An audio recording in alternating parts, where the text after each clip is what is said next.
कक्षा 10 गणित पृष्ठीय क्षेत्रफल और आयतन प्रश्नावली 12.1 पार्ट 3 क्वेश्चन नंबर 5। दो घनों जिनमें से प्रत्येक का आयतन 64 घन सेमी है के संलग्नक फलकों को मिलाकर एक ठोस बनाया जाता है। इससे प्राप्त घनों का पृष्ठीय क्षेत्रफल ज्ञात कीजिए। दो घनों को जिनका आयतन 64 घन सेमी है आपस में जोड़ दिया जाता है। लिखेंगे चूंकि एक घन का आयतन बराबर एक घन का आयतन बराबर 64 सेमी क्यूब ये दिया गया है। और घन के आयतन का सूत्र होता है चूंकि घन का आयतन बराबर होता है भुजा की घात 3 यानी ए क्यूब। ए है भुजा, भुजा क्यूब होता है। तो इसका मतलब ये हुआ कि ए क्यूब का मान दिया गया है 64। तो this implies that A will be equal to cubic root of 64। 64 का घनमूल निकालेंगे तो घनमूल आएगा 4। तो this implies that A equal to 4। A का मान 4 आ गया। तो इस प्रकार एक घन की भुजा 4 आई, दूसरे की भुजा 4 आएगी। अतः पहले घन की भुजा बराबर 4 सेमी तथा दूसरे घन का आयतन भी बराबर, दूसरे घन की भुजा भी इतनी ही आएगी। दूसरे घन की भुजा बराबर 4 सेमी।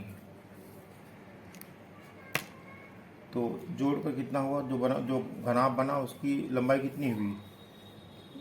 इनको जोड़कर बने घनाभ की लंबाई, इनको मिलाकर बने घनाभ की लंबाई, बने घनाभ की लंबाई बराबर क्या होगी, 4 ये 4 प्लस 4 यानी 8 हो जाएगी। तो 8 सेमी हो जाएगी, यानी L बराबर 8 सेमी हुआ। चौड़ाई कितनी होगी, चौड़ाई लिख देंगे घनाभ की चौड़ाई, घनाभ की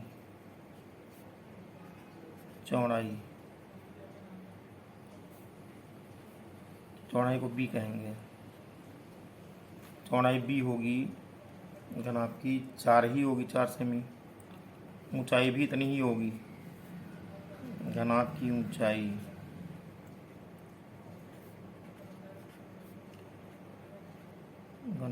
ऊंचाई H बराबर भी 4 सेमी होगी। तो अब हमको घनाभ का पृष्ठीय क्षेत्रफल निकालना है। अतः घनाभ का पृष्ठीय क्षेत्रफल, घनाभ का पृष्ठीय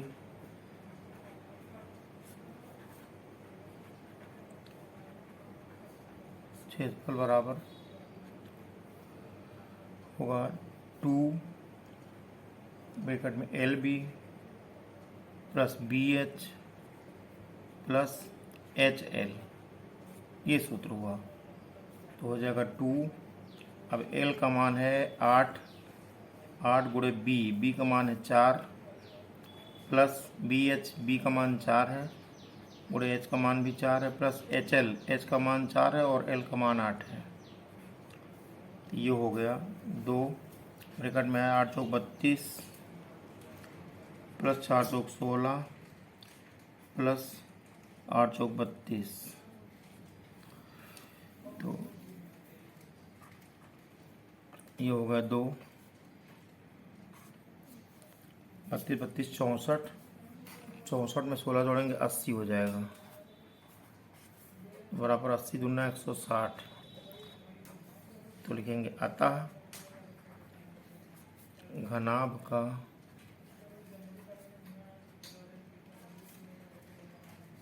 पृष्ठीय क्षेत्रफल बराबर 160 सेमी स्क्वायर। ये आंसर हो गया।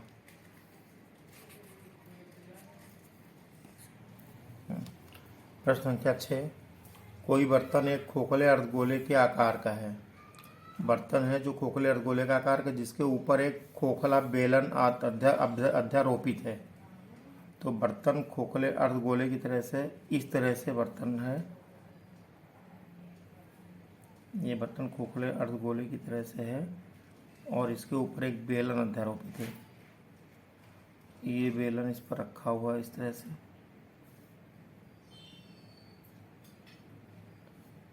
ये बेलन अध्यारोपित है इस पर।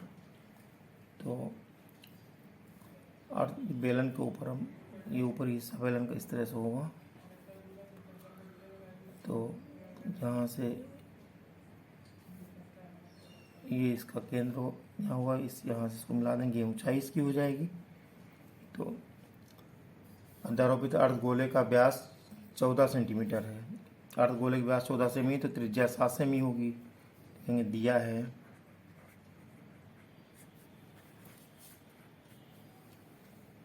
अर्धगोले का व्यास, अर्धगोले का व्यास बराबर 14 सेमी। यही बेलन का भी व्यास होगा। तो अर्धगोले की त्रिज्या बराबर, अर्धगोले की त्रिज्या, त्रिज्या व्यास की आधी होती, त्रिज्या r बराबर होगा 7 सेमी। जो गोले की त्रिज्या होगी यही बेलन की त्रिज्या होगी, अतः बेलन की त्रिज्या बराबर ये भी 7 आएगी। अतः बेलन की त्रिज्या बराबर 7 सेमी। फिर लिखा है इस बर्तन की कुल ऊंचाई 13 सेमी यानी h दी गई है। यहाँ से लेकर के यहाँ तक की ऊंचाई जो है ये 13 सेमी दी गई है। 13 सेमी, इसमें से 7 सेमी त्रिज्या निकाल देंगे। गोले की त्रिज्या निकल जाएगी तो बेलन की ऊंचाई बच जाएगी। 13 में से 7 चला जाएगा तो 6 बचेगी। 6 सेमी बेलन की ऊंचाई बचेगी। फिर इस तरह से तो यहाँ से बेलन की सिर्फ इतनी ऊंचाई, यहाँ से लेकर के यहाँ तक का ऊंचाई ये 6 सेमी बचेगी। यहाँ तक ऊंचाई बेलन की ऊंचाई है। ये लिखेंगे बेलन की ऊंचाई, बेलन की ऊंचाई बराबर 6 सेमी। इस बर्तन का आंतरिक पृष्ठीय क्षेत्रफल ज्ञात कीजिए। तो लिखेंगे बेलन का पृष्ठीय क्षेत्रफल, सबसे पहले अर्धगोले का निकालेंगे।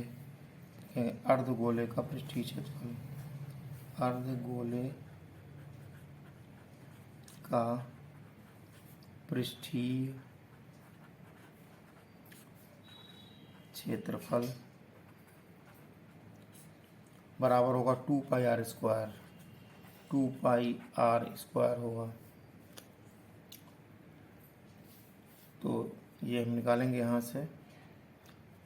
2 हुआ, गुणे पाई का मान 22/7, गुणे आर का मान है 7, एक आर लिए 7 है, गुणे 7 का स्क्वायर करेंगे यानी 7 गुणे 7 2 बार करेंगे। तो यहाँ से ये 7 इस 7 से कट जाएगा तो आ गया 2 गुणे 22 7 154, 7 दूनी 14, 154 आया। गुणा कर दिया गया तो 2 चौको 8, 2 पंची 10 का 0 हासिल आया, 2 का 9 2 3 308 सेमी स्क्वायर हुआ है। अब लिखेंगे बेलन का पृष्ठीय क्षेत्रफल, बेलन का पृष्ठीय क्षेत्रफल। बेलन का पृष्ठीय क्षेत्रफल होगा 2πRh।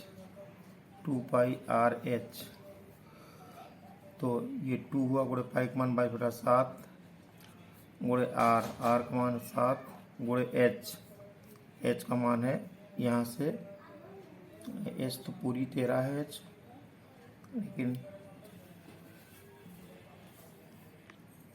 एच का मान यहाँ 6 है तो यहाँ से ये दोनों कटेंगे तो बचेगा ये 22 दूना 44 गुणे 6 तो 6 चौक 24 के 4 हाथ से लाए तो 6 चौक 24 तो 26 कितने सेमी स्क्वायर या 264 सेमी स्क्वायर। इन दोनों को हम जोड़ देंगे तो हो जाएगा कुल पृष्ठीय क्षेत्रफल। अतः पूरे बर्तन का पृष्ठीय क्षेत्रफल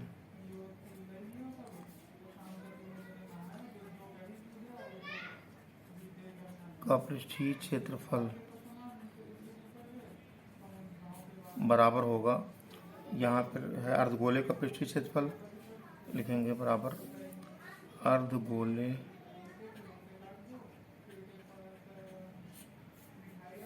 का पृष्ठीय क्षेत्रफल अर्धगोले का पृष्ठीय क्षेत्रफल प्लस बेलन का, ये बेलन का पृष्ठीय क्षेत्रफल तो अर्धगोले का पृष्ठीय क्षेत्रफल आया है 308 सेमी स्क्वायर प्लस बेलन का पृष्ठीय क्षेत्रफल आया 264 सेमी स्क्वायर। इन दोनों को हम जोड़ देंगे, जोड़ के आ जाएगा 8 4 12 के 2 हासिल आया 1 6 1 7 3 2 5 572 सेमी स्क्वायर। तो उत्तर है अतः बर्तन का पृष्ठीय क्षेत्रफल बराबर पृष्ठीय क्षेत्रफल बराबर 572 वर्ग सेमी। यही हमारा आंसर हो गया।